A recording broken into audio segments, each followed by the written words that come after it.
Praise the Lord. എന്നെ ശ്രദ്ധിക്കുന്ന ബഹുമാനരായ എല്ലാ ദൈവജനത്തിനും ക്രിസ്തയേശുവിൻ്റെ നിസ്സീമമായ നാമത്തിൽ എൻ്റെ വിനീതമായ സ്നേഹവന്ദനം അറിയിക്കുന്നു. ഇന്ന് രാവിലെ ചെറിയൊരു വചനചിന്തയിലേക്ക് നമ്മുടെ ശ്രദ്ധയെ നമുക്ക് തിരിക്കാം. ഇറ്റലിയിലെ മിലാനിലുള്ള ഒരു ദേവാലയത്തിന് 3 പ്രവേശന കവാടങ്ങളുണ്ട്. ഓരോ കവാടത്തിലും ഓരോ മാർബിൾ ഫലകങ്ങൾ സ്ഥാപിച്ചിരുന്നു. ഒന്നാമത്തെ കവാടത്തിലെ ഫലകത്തിൽ ഇങ്ങനെയാണ് എഴുതിയിരുന്നത്: നമ്മെ സന്തോഷിപ്പിക്കുന്ന കാര്യങ്ങളെല്ലാം താൽക്കാലികമാണ്. രണ്ടാമത്തെ കവാടത്തിലെ വാചകം ഇതായിരുന്നു: നമ്മെ ദുഃഖിപ്പിക്കുന്ന കാര്യങ്ങളും താൽക്കാലികമാണ്. മധ്യത്തിലുള്ള പ്രധാന കവാടത്തിൽ ഇങ്ങനെ എഴുതിയിരുന്നു: ഏറ്റവും പ്രധാനപ്പെട്ട കാര്യങ്ങൾ നിത്യമാണ്. എത്രയോ ആശയസമ്പുഷ്ടമായ വാക്കുകളാണ് കുറിക്കപ്പെട്ടിരിക്കുന്നത്. പലപ്പോഴും നമ്മെ ഭാരപ്പെടുത്തുന്ന താൽക്കാലിക കാര്യങ്ങളാണ്. സന്തോഷം തരുന്നതും ദുഃഖം തരുന്നതും താൽക്കാലികമാണ്. എന്നാൽ പ്രധാനപ്പെട്ട കാര്യങ്ങൾ എപ്പോഴും നിത്യമാണ്.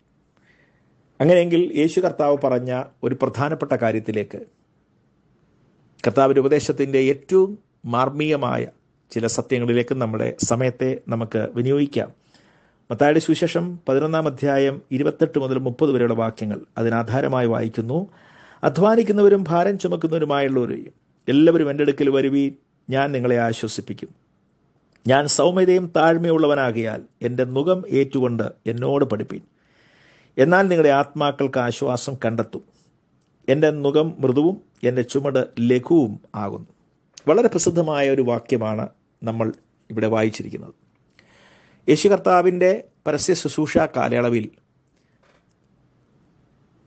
തന്നെ അനുഗമിച്ചവർക്കും എക്കാലത്തും തൻ്റെ വചനങ്ങളെ കേൾക്കാൻ ആഗ്രഹിക്കുന്നവർക്കുമായി കർത്താവ് വെടിഞ്ഞ വചനങ്ങളിൽ അവർക്ക് ദൈവം കൊടുക്കാൻ ആഗ്രഹിക്കുന്ന, ദാനം ചെയ്യുന്ന, അവർക്ക് ആശ്വാസമായി തീരുന്ന ധാരാളം കാര്യങ്ങൾ പറയുന്നതോടൊപ്പം തന്നെ കേൾവിക്കാരിൽ നിന്നും തന്നെ അനുധാവനം ചെയ്യുന്നവരിൽ നിന്ന് എന്താണ് കർത്താവ് പ്രതീക്ഷിക്കുന്നത്, what he demands from us, നമ്മളിൽ എന്താണ് പ്രതീക്ഷിക്കുന്നത് എന്നതുകൂടെ കർത്താവ് ചേർത്ത് പറഞ്ഞിട്ടുണ്ട്. പലപ്പോഴും നമുക്ക് തരുന്നതും നമ്മെ അനുഗ്രഹിക്കുന്നതും ദാനങ്ങളിലും നമ്മൾ ആകർഷരാകാറുണ്ട്. പക്ഷെങ്കിൽ എന്താണ് എന്നിൽ നിന്നും നിങ്ങളിൽ നിന്നും കർത്താവ് ഡിമാൻഡ് ചെയ്യുന്നത്, പ്രതീക്ഷിക്കുന്നത് എന്ന് ചിന്തിക്കുമ്പോഴാണ് ഈ ദാനവും നമ്മൾ ദൈവത്തിന് തിരിച്ചു കൊടുക്കുവാൻ ദൈവം നമ്മളിൽ പ്രതീക്ഷിക്കുന്നതും ചേർന്ന് വരുമ്പോഴാണ് ഉത്തമമായ ഒരു ജീവിതം കരഗതമാക്കാൻ കഴിയുന്നത്. അപ്പോൾ പ്രധാനമായത് നിത്യം എന്ന് നമ്മൾ കേട്ടതുപോലെ ദാനങ്ങൾ സ്വീകരിക്കുന്നതോടൊപ്പം തന്നെ കർത്താവ് എന്നിൽ നിന്ന് എന്താണ് പ്രതീക്ഷിക്കുന്നത് എന്നതോട് ചേർത്ത് ചിന്തിക്കുമ്പോൾ നമുക്കും നമ്മുടെ ചിന്തയെ മാനിക്കുന്ന കർത്താവിന് ഒരുപോലെ അത് പ്രസാദമായി തീരും എന്ന് ഇന്ന് രാവിലെ ഞാൻ സ്നേഹത്തോടെ ഓർപ്പിക്കുകയാണ്. ഇവിടെ കർത്താവ് പറയുന്നു: അധ്വാനിക്കുന്നവരും ഭാരം ചുമക്കുന്നവരുമായ എല്ലാവരും എൻ്റെ അടുക്കൽ വാ, ഞാൻ നിങ്ങളെ ആശ്വസിപ്പിക്കാം. എല്ലാവരും കേൾക്കാൻ കൊതിക്കുന്ന വാക്ക് ആശ്വാസം.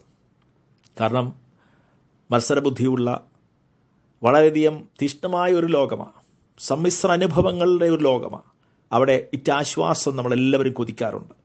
യേശുവിൻ്റെ കാലഘട്ടത്തിൽ ഈ വാക്ക് പറയാൻ കാരണം, ഒരു ഭാഗത്ത് റോമൻ ഗവൺമെൻറ് വെച്ച ചുമടുകൾ, മറുഭാഗത്ത് യഹൂദ സമൂഹം വെച്ച ചുമടുകൾ, അതുപോലെ ആത്മീയ സമൂഹം വെച്ച ചുമടുകൾ, ജീവിതത്തിൻ്റെ നിത്യഭാരത്തിൽ സ്വയം ഏറ്റെടുക്കേണ്ടി വരുന്ന ചുമടുകൾ, ഇങ്ങനെ ധാരാളം ചുമടുകൾ എടുത്ത് മനസ്സുകൊണ്ടും ശരീരം കൊണ്ടും ആത്മതലങ്ങളിലും വൈകാര്യ തലത്തിലും ക്ഷീണിതരായി, തകർന്നവരായി, ഭാരമനുഭവിക്കുന്നവരായി തീർന്ന ഒരു സമൂഹത്തിൻ്റെ ബുദ്ധിമുട്ട്, അവരെ നെടുവീർപ്പ് കണ്ടിട്ട് കർത്താവ് ആഹ്വാനം ചെയ്യുക: അധ്വാനിക്കുന്നവരെ, ഭാരം ചുമക്കുന്നവരെ, നിങ്ങൾ എൻ്റെ അടുക്കൽ വാ, ഞാൻ നിങ്ങളെ ആശ്വസിപ്പിക്കാം. അതവർക്ക് വലിയ ആശ്വാസത്തിൻ്റെ ഒരു ആഹ്വാനമായി അവർ തോന്നി. പക്ഷേ കർത്താവ് കൂട്ടിച്ചേർത്തു. അടുത്ത വാക്യം നമ്മൾ വായിക്കുന്നത്: ഞാൻ സൗമ്യതയും താഴ്മയും ഉള്ളവനാകയാൽ എൻ്റെ നുകം ഏറ്റെടുത്ത് എന്നോട് പഠിപ്പീൻ, എന്നാൽ നിങ്ങളുടെ ആത്മാക്കൾക്ക് ആശ്വാസം കണ്ടെത്തും. എൻ്റെ നുകം മൃദുവും എൻ്റെ ചുമട് ലഘുവുമാകുന്നു. 28-ാം വാക്യത്തിൽ അധ്വാനിക്കുന്നവരെ, ഭാരം ചുമക്കുന്നവരെ എന്ന് വിളിച്ച് കർത്താവ് ആശ്വാസം തരാൻ തൻ്റെ താല്പര്യവും അതിൻ്റെ മഹാമനസ്കതയും കർത്താവ് പറയുമ്പോൾ അത് ജനത്തിന് കിട്ടുന്ന ആശ്വാസമാണ്. പക്ഷേ 29-ാം വാക്യത്തിലും 30-ാം വാക്യത്തിൽ നിന്നും ആശ്വാസം തൻ്റെ ജനത്തിന് കൊടുക്കുമ്പോൾ തന്നെ തൻ്റെ അടുക്കലേക്ക് ആവശ്യത്തോടെ, ആഗ്രഹത്തോടെ വരുന്നവർക്ക് ആശ്വാസം കൊടുത്തനുഗ്രഹിക്കുമ്പോൾ അത് വാങ്ങാൻ വരുന്നവരോട് പറയാണ്: നിങ്ങളിൽ നിന്ന് ചില കാര്യം ഞാൻ തിരിച്ചു പ്രതീക്ഷിക്കുന്നു. അതെന്താണ്? ഞാൻ സൗമ്യതയും താഴ്മയുമുള്ളവനാകയാൽ എൻ്റെ നുകമേറ്റെടുത്ത് എന്നോട് പഠിപ്പീൻ, എന്നാൽ നിങ്ങളുടെ ആത്മാക്കൾക്ക് ആശ്വാസം കിട്ടും. രണ്ടാശ്വാസം: ഒന്ന് ജീവിതത്തിൻ്റെ കടുത്ത അനുഭവങ്ങളിൽ വശായിരിക്കുന്ന, തകർന്നിരിക്കുന്ന, തളർന്നിരിക്കുന്ന മനസ്സും ശരീരവും ജീവിത സാഹചര്യമാണെങ്കിൽ അവിടെ ആശ്വാസം കൊടുക്കുമ്പോൾ തന്നെ ആത്മീയ ആശ്വാസത്തെക്കുറിച്ച് പറയുന്നു. അത് കർത്താവ് അവരിൽ നിന്നും തിരിച്ചു പ്രതീക്ഷിക്കുന്നതാ. നുകമേറ്റെടുക്കാൻ കർത്താവരെ ആഹ്വാനം ചെയ്യുക. ആശ്വാസം അങ്ങോട്ട് കൊടുക്കുമ്പോൾ തിരിച്ച് കർത്താവിനെ നുകമേറ്റെടുക്കാൻ കർത്താവ് ആവശ്യപ്പെടുകയാണ്. റോമൻ കൊണ്ടുവച്ച ചുമട്, നുകം, യഹൂദ മതത്തിൻ്റെ നുകം ഒക്കെ അവർ വഹിക്കുന്നു. പക്ഷെ കർത്താവ് പറയുന്നു, ഞാൻ തരുന്ന നുകം അത് നിങ്ങൾക്ക് ഭാരമുള്ളതായത് ഒരിക്കലും തോന്നില്ല. കാരണം ഈ നുകം തരുന്ന ഞാൻ സൗമ്യതയും താഴ്മയുള്ളവനാണ്. I am meek and humble, take my yoke and learn of me. എത്ര സുന്ദരമായ വാക്കുകളാണ്. ഈ നുകം വെക്കുമ്പോൾ കർത്താവ് ആ നുകത്തിൻ്റെ ഒരു ഭാഗത്ത് കർത്താവ് നിൽക്കുകയാണ്. മറുഭാഗത്തെ നുകത്തിൻ്റെ ഒരു ഭാഗം വഹിക്കാനാണ് കർത്താവ് അവിടെ ആവശ്യപ്പെടുന്നത്. ഈ നുകം നമ്മുടെ ചുമലിൽ വെച്ച് നമ്മെ കഷ്ടപ്പെടുത്തുവാനും അടിമപ്പെടുത്തുവാനുമല്ല കർത്താവ് ആഗ്രഹിക്കുന്നത്. ഇതൊരു പങ്കാളിത്ത വ്യവസ്ഥയിലുള്ള നുകമേറ്റെടുക്കലിനെ കുറിച്ച് കർത്താവ് പറയുന്നത്. ഇവിടെ നുകമേറ്റെടുക്കുന്ന പരിചയസമ്പന്നനായ കർത്താവ് ഒരു ഭാഗത്ത് നിൽക്കുമ്പോൾ തന്നെ ആ നുകത്തിൻ്റെ മറുപുറത്ത് കർത്താവിനോടൊപ്പം നുകത്തിൻ്റെ ഒരു ഭാഗം വഹിക്കാൻ കർത്താവ് തൻ്റെ കേൾവിക്കാരെ, തന്നെ അനുധാവനം ചെയ്യുന്നവരെ കർത്താവ് ആഹ്വാനം ചെയ്യുകയാണ്. ഒരു പങ്കാളിത്തം എത്ര മനോഹരമാണ്. ഇന്ന് എന്നെ കേൾക്കുന്ന ദൈവത്തിൻ്റെ ജനമേ, കർത്താവിൽ നിന്ന് ആശ്വാസവും അനുഗ്രഹവും പ്രാർത്ഥനാ വിഷയങ്ങളുടെ മറുപടിയും പ്രതീക്ഷിക്കുമ്പോൾ തന്നെ അതൊരു ഭാഗത്തേക്ക് മാത്രമുള്ള അനുഗ്രഹത്തിൻ്റെ ഒഴുക്കായി തീരാതെ നമ്മുടെ പ്രാർത്ഥനയെല്ലാം നമ്മുടെ ജീവിതത്തിൽ ദൈവത്തിൽ നിന്നും പ്രതീക്ഷിക്കുന്നതിനെ നെയ്തെടുക്കുവാനും പ്രാപിച്ചെടുക്കുവാനുള്ള ആഗ്രഹമായി തീരുമ്പോൾ തന്നെ മറുഭാഗത്ത് കർത്താവിനോട് ചോദിക്കണം, കർത്താവെ എന്നിൽ നിന്നും പ്രതീക്ഷിക്കുന്നത് എന്താ, അത് ഞാൻ ചെയ്യാമെന്ന് തിരിച്ച് ദൈവത്തോട് പറയുന്ന ഒരനുഭവം. തരുന്നത് സ്വീകരിക്കുക മാത്രമല്ല, കർത്താവ് എനിക്ക് എന്നിൽ നിന്ന് പ്രതീക്ഷിക്കുന്നത് അങ്ങോട്ട് ഞാൻ തരാൻ തയ്യാറാണ്. ഇവിടെ കർത്താവ് ആവശ്യപ്പെടുന്ന പോലെ ആ നുകത്തിൽ ഒരു പങ്കാളിത്ത വ്യവസ്ഥയിൽ കർത്താവിനോടൊപ്പം നുകം പങ്കിടാൻ കർത്താവ് ആഹ്വാനം ചെയ്യുമ്പോൾ, അതേ കർത്താവെ ഞാൻ തയ്യാറെന്ന് പറഞ്ഞുകൊണ്ട് കർത്താവിൻ്റെ നുകത്തിന് നമ്മുടെ ചുമൽ വെച്ചു കൊടുക്കുവാൻ മനസ്സുള്ള എത്ര വ്യക്തിയുണ്ട്. അങ്ങനെ ചെയ്താൽ കർത്താവിൻ്റെ പഠിക്കാൻ നമ്മൾ പ്രാപ്തന്മാരായിത്തീരും. Take my yoke and learn of me. ഈ നുകത്തിന് കർത്താവിനോടൊപ്പം നമ്മളും ചുമൽ വെച്ചു കൊടുത്തിട്ട് ആ നുകത്തിൻ്റെ കർത്തൃത്വവും അനുഭവങ്ങളും നമ്മൾ കർത്താവുമായി പങ്കിടുമ്പോൾ തന്നെ കർത്താവിൽ നിന്ന് പഠിക്കുക. ഒരു ഭാഗത്ത് കർത്താവ് നമ്മുടെ അധ്യാപകനും അപ്പോൾ തന്നെ നമ്മുടെ പാഠ്യവിഷയം കൂടിയാണ്. എത്ര പഠിച്ചാലും തീരാത്ത രീതിയിൽ ഒത്തിരി കാര്യങ്ങൾ കർത്താവ് പഠിക്കാനുണ്ട്. അതുകൊണ്ട് കർത്താവ് തരുന്ന ഈ ആഹ്വാനത്തെ സ്വീകരിച്ചുകൊണ്ട് കർത്താവിനോടൊപ്പം ഒരു പങ്കാളിത്തത്തിൽ ആ നുകം പങ്കുവയ്ക്കുവാൻ നമുക്ക് താല്പര്യമുണ്ടോ? ഒരു ഭാഗത്തേക്ക് അനുഗ്രഹം സ്വീകരിക്കുക മാത്രമല്ല, യേശുവിൻ്റെ കൂടെ നുകത്തിന് പങ്കാളിത്ത വ്യവസ്ഥയിൽ ചുമൽ വെച്ചു കൊടുക്കാൻ കർത്താവ് ആഹ്വാനം ചെയ്യുമ്പോൾ അതിന് യേസ് എന്ന് പറയാൻ കഴിവുണ്ടോ? അവിടെയാണ് ക്രിസ്തീയതത്തിൻ്റെ, ആത്മജീവിതത്തിൻ്റെ ഒരു സന്തുലിത അനുഭവം വരുന്നത്. അങ്ങനെ ചെയ്താൽ ആത്മാക്കൾക്ക് ആശ്വാസം ലഭിക്കും. ഇതേ അർത്ഥം വരുന്ന മറ്റൊരു വചനഭാഗത്തെ കൂടെ ഞാൻ എൻ്റെ പ്രിയമുള്ളവരുടെ ശ്രദ്ധയെ തിരിക്കുകയാണ്. ലൂക്കോസിന് സുവിശേഷം 12-ാം അധ്യായത്തിൽ അതിനെ 32-33 വാക്യങ്ങൾ വായിക്കുമ്പോൾ നമ്മിങ്ങനെ ഇതേ രീതിയിൽ 2 ഭാഗം നമ്മൾ കാണുന്നുണ്ട്. ചെറിയ ആട്ടിൻകൂട്ടമേ ഭയപ്പെടരുത്, നിങ്ങളുടെ പിതാവ് രാജ്യം നിങ്ങൾക്ക് നൽകുവാൻ പ്രസാദിച്ചിരിക്കുന്നു. നിങ്ങൾക്കുള്ളത് വിറ്റ് ഭിക്ഷ കൊടുപ്പീൻ. കള്ളൻ അടുക്കുകയോ പുഴു കെടുക്കുകയോ ചെയ്യാത്ത സ്വർഗത്തിൽ പഴകിപ്പോകാത്ത മടിശീലകളും തീർന്നു പോകാത്ത നിക്ഷേപങ്ങളും നിങ്ങൾക്ക് ഉണ്ടാക്കിക്കൊള്ളുവീൻ. മത്തായി സുവിശേഷത്തിൽ വായിച്ച പോലെയുള്ള 2 ഭാഗം ഇവിടെയും കാണുന്നുണ്ട്. ഒരു ഭാഗത്ത് കർത്താവ് ആശ്വാസം കൊടുക്കുന്നു, മറുഭാഗത്ത് കർത്താവ് നമ്മിൽ നിന്നും പ്രതീക്ഷിക്കുന്നതിനെയും കർത്താവ് വ്യക്തമാക്കുന്നു. ഇതേ കാര്യം ഇവിടെ കാണുന്നുണ്ട്. കർത്താവ് പറയാണ് 32-ാം വാക്യത്തിൽ കൊടുക്കുകയാണ്, ചെറിയ ആട്ടിൻകൂട്ടമേ ഭയപ്പെടരുത്, നിങ്ങളുടെ പിതാവ് രാജ്യം നിങ്ങൾക്ക് നൽകുവാൻ പ്രസാദിച്ചിരിക്കുന്നു. അപ്പോൾ നോക്കൂ, തൻ്റെ മുമ്പിലുള്ള ആത്മീയ സമൂഹത്തിൽ നോക്കി പറയാണ്, പിതാവ് രാജ്യം നിങ്ങൾക്ക് തരാൻ പോകുകയാണ്. കർത്താവ് കൊടുക്കുക, രാജ്യത്തിൻ്റെ അനുഭവം പങ്കിടാൻ അവർ കൊടുക്കുക. അവർ എത്ര ആശ്വാസം നൽകുന്ന കാര്യമാണ്. പ്രസാദിക്കുന്ന ദൈവം അവർക്ക് രാജ്യം പങ്കിട്ട് കൊടുക്കുക. ആത്മീയ രാജ്യം, ആത്മീയ അനുഗ്രഹങ്ങൾ ഒക്കെ അതിനകത്ത് ഉണ്ട്. ചെറിയ കൂട്ടമേ നിങ്ങളെ ഭയപ്പെടുത്തുന്ന സാഹചര്യമുണ്ട്, പക്ഷേ ഭയപ്പെടേണ്ട.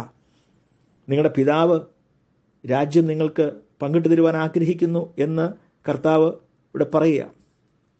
അത് കൊടുക്കുന്നതിനെ കുറിച്ചല്ലേ. പക്ഷെ അടുത്ത വാക്യം ഡിമാൻഡാ, പ്രതീക്ഷിക്കുന്ന കാര്യമാണ് പറയുന്നത്. വളരെ ഇഷ്ടപ്പെടുന്ന, താലോലിക്കുന്ന, കേൾക്കാൻ സുഖമുള്ള കർത്താവിൻ്റെ വാക്ക് കേട്ട് അടുത്ത ഭാഗം മുൻപ് നമ്മൾ എടുത്ത വചനം പോലെ തന്നെ ഡിമാൻഡ്സ് പറയുക, പ്രതീക്ഷിക്കുന്ന പറയാം, നിങ്ങൾക്കുള്ളത് വിറ്റ് ഭിക്ഷ കൊടുപ്പീൻ. നോക്കൂ, അവിടെ ചെലവിടാൻ, നഷ്ടപ്പെടാൻ, ചിലതൊക്കെ ദൈവരാജ്യ നിമിത്തം വിട്ടുകൊടുക്കുവാൻ, ഈ ഭൂമിയിൽ തയ്യാറാകുവാൻ, നഷ്ടം സഹിപ്പാൻ, കഷ്ടം സഹിപ്പാൻ, ഏൽപ്പിക്കപ്പെടാൻ, ഉള്ളത് നഷ്ടപ്പെടുത്താൻ ആവശ്യപ്പെടുകയാണ്. അങ്ങനെ ചെയ്താൽ നിങ്ങൾക്ക് സ്വർഗത്തിൽ നിക്ഷേപം ഉണ്ടാവുന്ന. ആദ്യത്തെ ഭാഗം നമുക്ക് കേൾക്കാൻ സന്തോഷമായിരുന്നു. പക്ഷെങ്കിൽ രണ്ടാമത്തെ കാര്യം ഡിമാൻഡ് ചെയ്യുന്നത് കേൾക്കാൻ നമുക്ക് സന്തോഷമുണ്ടോ? എന്നെ കേൾക്കുന്ന ദൈവത്തിൻ്റെ ജനമേ, അനുഗ്രഹം ആഗ്രഹിക്കുന്ന നാം തിരിച്ച് ദൈവരാജ്യ നിമിത്തം നഷ്ടപ്പെടാൻ, ഏൽപ്പിക്കപ്പെടുവാൻ, ത്യാഗം സഹിക്കുവാൻ തയ്യാറാണോ? ശിഷ്യത്വത്തിൻ്റെ മഹത്വകരമായ കാര്യം, ഒരുവൻ എന്നെ അനുഗമിക്കുവാൻ ഇച്ഛിച്ചാൽ തന്നെത്താൻ നിഷേധിച്ച് തൻ്റെ ക്രൂശെടുത്ത് നാൾതോറും എന്നെ അനുഗമിക്കട്ടെ. എത്രമാത്രം ശക്തമായ ശിഷ്യത്വത്തിൻ്റെ വ്യവസ്ഥയാണ് പറയുന്നത്. ഒരു ഭാഗത്ത് ദൈവാനുഗ്രഹങ്ങളും ആശ്വാസവും, ഇവിടെ സ്വർഗരാജ്യം നിങ്ങൾക്ക് തരാൻ, രാജ്യം തരുവാൻ പിതാവ് ആഗ്രഹിക്കുന്നു, ചെറിയ കൂട്ടമേ ഭയപ്പെടേണ്ട എന്നൊക്കെ പറയുമ്പോൾ എത്ര കുളിർമേ. പക്ഷേ മറുഭാഗത്ത് ദൈവരാജ്യത്തിന് വേണ്ടി നഷ്ടപ്പെടാനും, ദൈവരാജ്യത്തിന് വേണ്ടി ചിലത് വിട്ടുകൊടുക്കുവാനും, ത്യാഗം സഹിക്കാൻ ആവശ്യപ്പെടുകയും സ്വർഗത്തിൽ നിക്ഷേപം സ്വരുക്കൂട്ടാനും കർത്താവ് ആവശ്യപ്പെടുമ്പോൾ ഈ വചനം കേട്ടിട്ട് നിരാശയോടെ പിന്മാറുമോ? അതോ കർത്താവെ തയ്യാറെന്ന് പറയുമോ? അനുഗ്രഹം സ്വീകരിക്കുക മാത്രമല്ല, എന്നിൽ നിന്ന് കർത്താവ് എന്താണ് ഡിമാൻഡ് ചെയ്യുന്ന പ്രതീക്ഷിച്ച് അത് നിർവഹിക്കാൻ ഞാൻ തയ്യാറാണെന്ന് പറയുന്ന ഒരു മനോഭാവം നമുക്കുണ്ടോ? ലൂക്കോസിൻ്റെ സുവിശേഷം തന്നെ 9-ാം അധ്യായത്തിന് 51 മുതലുള്ള വാക്യങ്ങൾ, 57 മുതലുള്ള വാക്യങ്ങൾ വായിക്കുമ്പോൾ കർത്താവിനെ അനുധാവനം ചെയ്ത 3 വ്യക്തികളെക്കുറിച്ച് പറയുന്നു. ഒന്നാമത്തിന് പറഞ്ഞ്, കർത്താവിനെ എവിടെ പോയാലും ഞാൻ നിന്നെ അനുഗമിക്കാം. അപ്പോൾ കർത്താവിന് കിട്ടിയ പ്രശംസ, ബഹുമാനം, അവിടെ കിട്ടിയ ആദരവ്, കർത്താവും 12 ശിഷ്യന്മാർ കടന്നുപോയ ഇടങ്ങളിലൊക്കെ നടന്ന അത്ഭുതങ്ങൾ, അവിടെ ജനത്തിൻ്റെ ശ്രദ്ധ പിടിക്കപ്പെട്ടത്, വീടുകളിൽ ക്ഷണിക്കപ്പെട്ടും ഭക്ഷണം ലഭിച്ചതും, അവർക്ക് ലഭിച്ച സാമ്പത്തിക സഹായങ്ങൾ, മടിശീല, ഇതൊക്കെ കണ്ടിട്ട് ഈ കൂട്ടത്തിൽ കൂടാനുള്ള താല്പര്യം അവനുണ്ടായത്. അവൻ കണ്ടത് ക്രിസ്തീയ ജീവിതത്തിൻ്റെ, ആത്മീയജീവിതത്തിൻ്റെ, ശിഷ്യ ജീവിതത്തിൻ്റെ ഒരു വശം മാത്രം. അംഗീകാരത്തിൻ്റെയും പ്രശംസയുടെയും മഹത്വത്തിൻ്റെയും പുകഴ്ചയുടെ ഒരു ഭാഗമാണ്, ക്ഷേമത്തിൻ്റെ ഒരു ഭാഗമാണ്. കർത്താവ് അതിൻ്റെ മറുപുറം തുറന്നു കാണിച്ചു. നമ്മൾ വായിക്കുന്നുണ്ട്, കുറുനരികൾക്ക് കുഴിയുണ്ട്, ആകാശത്തിലെ പറവയാദികൾക്ക് കൂടുണ്ട്, മനുഷ്യപുത്രനോ തലയായിപ്പാൻ ഇടമില്ല. അപ്പം അവൻ കണ്ട ആത്മജീവിതത്തിൻ്റെ സുന്ദരമായ തലത്തിനപ്പുറത്ത് ഒറ്റപ്പെടലിൻ്റെയും നഷ്ടപ്പെടലിൻ്റെയും ഇല്ലായ്മയുടെ ഒരു വശമുണ്ട്, ത്യാഗത്തിൻ്റെയും കഷ്ടതയുടെ വശമുണ്ട്. മനുഷ്യപുത്രൻ തലയായിപ്പാൻ ഇടമില്ല എന്ന് പറയുന്നൊരു മറുപർവ്വതനുണ്ട്. കർത്താവ് ആ ഭാഗം കൂടെ കാണിക്കുക. ആ വ്യക്തി കർത്താവിനെ അനുധാവനം ചെയ്തു, പിൻഗമിച്ചു, നമുക്ക് ചിന്തിക്കാൻ ന്യായമില്ല. ഇന്ന് കർത്താവിൻ്റെ വചനം കേൾക്കുന്ന ദൈവത്തിൻ്റെ മക്കളെ, ഇതൊക്കെ തിരുവഴുത്തിലെ ഭാഗം നമ്മൾ വായിക്കുകയും ഇത് മറ്റുള്ളവരുടെ കാര്യമെന്ന് പറഞ്ഞ് നമ്മൾ തള്ളും. പക്ഷെ ഇതുപോലൊരു ആഹ്വാനം നമുക്ക് തന്നാൽ പ്രാർത്ഥനയ്ക്കൊക്കെ മറുപടി ലഭിക്കുന്നു, നമ്മൾ ആഗ്രഹിക്കുകയൊക്കെ നടക്കുന്നു.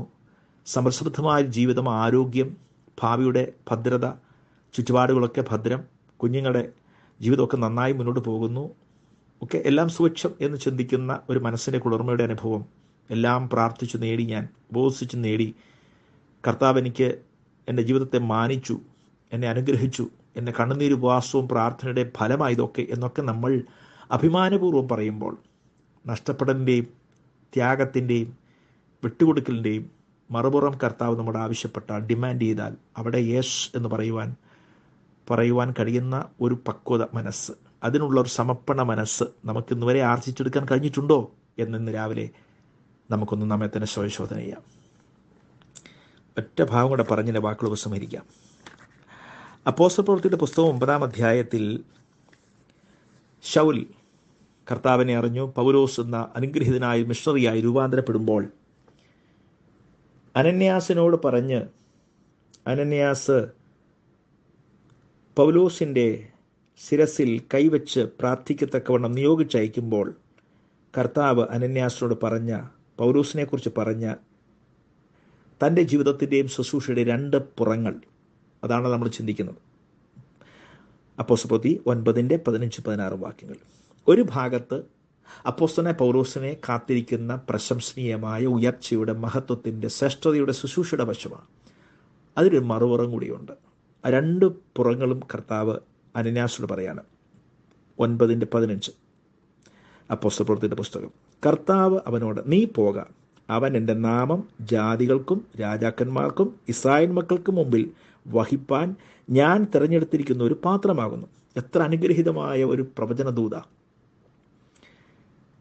ശ്രദ്ധിക്കണം, ജാതികൾക്ക് എന്ന് പറഞ്ഞ എത്രയോ രാജ്യങ്ങൾ, ഭൂഖണ്ഡങ്ങൾ താൻ സന്ദർശിക്കേണ്ടി വരും. ഒരു ക്രോസ് കൾച്ചറൽ മിഷൻ, ഇവാഞ്ചലിസം എന്നൊക്കെ നമുക്ക് വേണമെങ്കിൽ അതിനെ വിളിക്കാം. രാജാക്കന്മാരുടെ സുവിശേഷം പറയുക, ഇസ്രായേൽ മക്കളുടെ സുവിശേഷം പറയുക. നോക്കൂ, വ്യത്യസ്ത തലങ്ങളിൽ, രാജ്യങ്ങളിലും ഭൂഖണ്ഡങ്ങളിലും സഞ്ചരിച്ചുള്ള ഒരു ബൃഹത്തായ ശുശ്രൂഷ മണ്ഡലത്തിൻ്റെ അഭിവൃദ്ധിയുടെ, പുരോഗതിയുടെ, പ്രശംസനീയമായ ചില ദൈവപ്രവൃത്തിക്ക് വേണ്ടിയുള്ള ദൈവത്തിൻ്റെ കാര്യപരിപാടി അവന് ഇവിടെ വെളിപ്പെടുത്തിയിരിക്കുന്നത്. എന്നാൽ അതിൻ്റെ മറുപുറം 16-ാം വാക്യം, എൻ്റെ നാമത്തിന് വേണ്ടി അവൻ എന്തെല്ലാം കഷ്ടം അനുഭവിക്കേണ്ടതാകുന്നു എന്ന് ഞാൻ അവനെ കാണിക്കും. അപ്പോൾ പ്രശംസയും ബഹുമാനവും അനേക രാജ്യങ്ങൾ കടന്ന് രാജാക്കന്മാരോടും ഇസ്രായേലിനോടും സുവിശേഷം പറയുന്ന ഭൂഖണ്ഡങ്ങൾ, രാജ്യങ്ങൾ കടന്നുള്ള ബൃഹത്തായ ഒരു ആത്മീയ ശുശ്രൂഷയുടെ മഹത്തരമായ ഒരു വശം മാത്രമല്ല, അതിനൊരു മറുപുറം കൂടിയുണ്ട്. എൻ്റെ നാമത്തിന് വേണ്ടി അവൻ എന്തെല്ലാം കഷ്ടം സഹിക്കേണ്ടി വരും, അനുഭവിക്കേണ്ട, അതും ഞാൻ കാണിച്ചു കൊടുക്കും. കൊരിന്ത്യർക്കെതിരെ 2-ാം ലേഖനം 11-ാം അധ്യായം നമ്മൾ വായിക്കുമ്പോൾ സുവിശേഷ നിമിത്തം കഷ്ടം സഹിച്ചതിൻ്റെ ഒരു നീണ്ട ലിസ്റ്റ് കാണുന്നുണ്ട്. എന്നെ കേൾക്കുന്ന ദൈവമക്കളെ, ഞാൻ വാക്കുകൾ ഉപസംഹരിക്കട്ടെ. ഒരു ഭാഗത്ത് അനുഗ്രഹവും ആശ്വാസവും നമ്മൾ ആഗ്രഹിക്കുമ്പോൾ, മറുപുറത്ത് എന്നിൽ നിന്നും നിങ്ങളിൽ നിന്നും കർത്താവ് എന്ത് ഡിമാൻഡ് ചെയ്യുന്നു എന്ന് വെളിപ്പെടുത്തുമ്പോൾ, എന്ത് പ്രതീക്ഷിക്കുന്നു എന്ന് വെളിപ്പെടുത്തുമ്പോൾ, അതേ കർത്താവ് എന്ന് പറഞ്ഞ് ഏൽപ്പിക്കപ്പെടാൻ മനസ്സുണ്ടോ? അതാണ് ശരിയായ ആത്മീയ ജീവിതം, അതാണ് ശരിയായ ശിഷ്യത്വ ജീവിതം, അതാണ് ശരിയായ ക്രിസ്ത്യാനിത്വം. അത് ലോകത്തിന് കാണിച്ചു കൊടുക്കാൻ, ആത്മീയ സമൂഹത്തിന് കാണിച്ചു കൊടുക്കാൻ കർത്താവ് എന്നെ ഒരു ഉപകരണമാക്കണമേ നമുക്ക് പ്രാർത്ഥിക്കാം. അതിനായി നമുക്ക് ഏൽപ്പിക്കാം. ദൈവം നമ്മെ അവരെ അനുഗ്രഹിക്കട്ടെ.